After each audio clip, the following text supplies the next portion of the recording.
Assalamu alaikum. Welcome to our YouTube channel Knowledge Done by SP. I hope you all are doing good.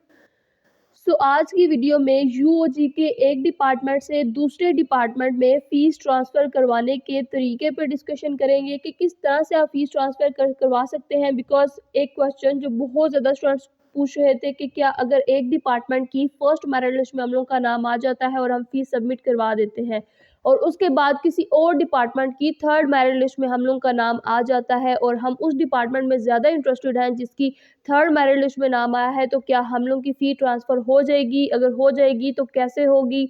और इस तरह की questions बहुत ज़्यादा students पूछ रहे थे क्योंकि ऑब्वियसली स्टूडेंट्स जिस डिपार्टमेंट में इंटरेस्टेड हो उसमें उनका नाम बाद में आए तो फिर ज़ाहिर-सी बात है वो उसी में जाना चाहेंगे ना जिसमें वो ज़्यादा इंटरेस्टेड है। लेकिन फ़ी तो उन्होंने पहले सबमिट करवा दी थी, जब फर्स्ट मेरिट लिस्ट में उनका किसी डिपार्टमेंट के फर्स्ट मेरिट लिस्ट में नाम आया तो उन्होंने फ़ी सबमिट करवा दी थी।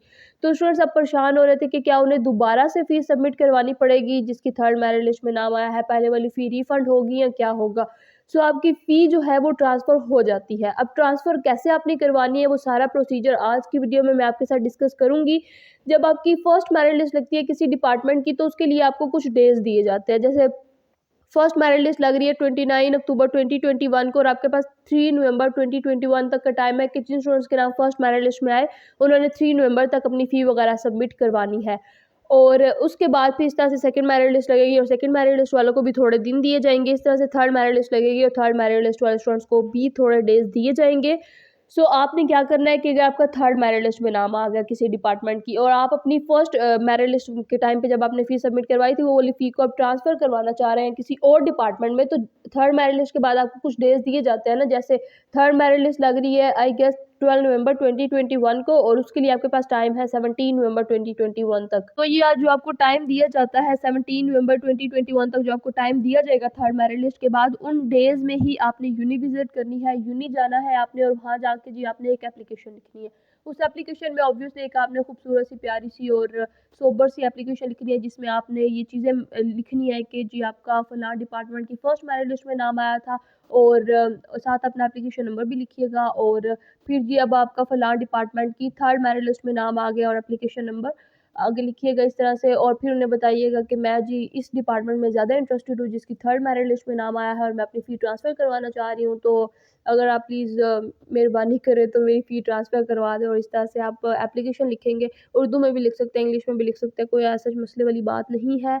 आप बस एक अच्छी सी एप्लीकेशन लिखिएगा और एक डिपार्टमेंट के एचओडी से आप साइन करवाइएगा और यानी जिस डिपार्टमेंट से आपने फ़ी ट्रांसफ़र करवानी है, जिसकी आपकी फर्स्ट मेरिट लिस्ट में नाम आया था ना, उस डिपार्टमेंट के एचओडी से आपने साइन करवाना है कि मेरी इस डिपार्टमेंट से आप उस डिपार्टमेंट में ट्रांसफ़र करवा दें जिसकी अब मेरी थर्ड मेरिट लिस्ट में नाम आया है। तो आप अपने एचओडी से साइन करवाएँगे, फर्स्ट मेरिट लिस्ट वाले डिपार्टमेंट वाले एचओडी से और फिर आप बाद में दूसरे जिस डिपार्टमेंट की थर्ड मेरिट लिस्ट में नाम आया था उस वाले एचओडी से साइन करवाएँगे और अगर दोनों ने साइन कर दिए तो आपकी फ़ी ट्रांसफ़र हो जाएगी। और HOD basically head of department होते हैं, हर डिपार्टमेंट के एक एचओडी होते हैं। आपने अपने डिपार्टमेंट के एचओडी से कांटेक्ट कर लेना है, यूँ आपको लाज़मी तौर पे ऑब्वियसली जाना ही पड़ेगा। आप वहाँ पे एचओडी का अलग से एक ऑफ़िस होता है।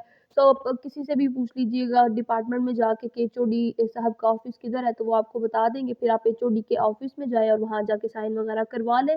तो ये इतना लंबा चौड़ा प्रोसीजर नहीं है पर ऑब्वियसली आपको यूनि वगैरह तो विज़िट करनी पड़ेगी ही इसके लिए। आपने एक सिंपल सी एप्लीकेशन लिखनी है, साइन करवाना है और उसके बाद आपने इसको एडमिन ले जाना है और वहाँ जाके वो आपको बता देंगे कि वैसे एचओडी से भी आप पूछ सकते हैं या फिर वहाँ किसी से भी आप पूछ सकते हैं कि अब आगे हमने इसको किधर लेके जाना है। तो आप उसके एडमिन में लेके जाएँगे या वो आपको बैंक वगैरह में बोलेंगे तो आपने वहाँ पे उस एप्लीकेशन को लेके जाना है और इस तरह से आपकी फ़ी वो ट्रांसफ़र कर देंगे या फिर माइट बी डिपार्टमेंट वाले खुद ही आपकी फ़ी ट्रांसफ़र करवा दें। आपको इतना तरद्दुद ना करना पड़े कि आपको एडमिन या बैंक वगैरह जाना पड़े। तो आपको मेरे ख़्याल से इतना नहीं खुद करना पड़ेगा, डिपार्टमेंट वाले खुद ही कर देंगे। आपको बस एप्लीकेशन लिख के एचओडी साहब को देनी है और वो बस खुद ही कर देंगे आई गेस।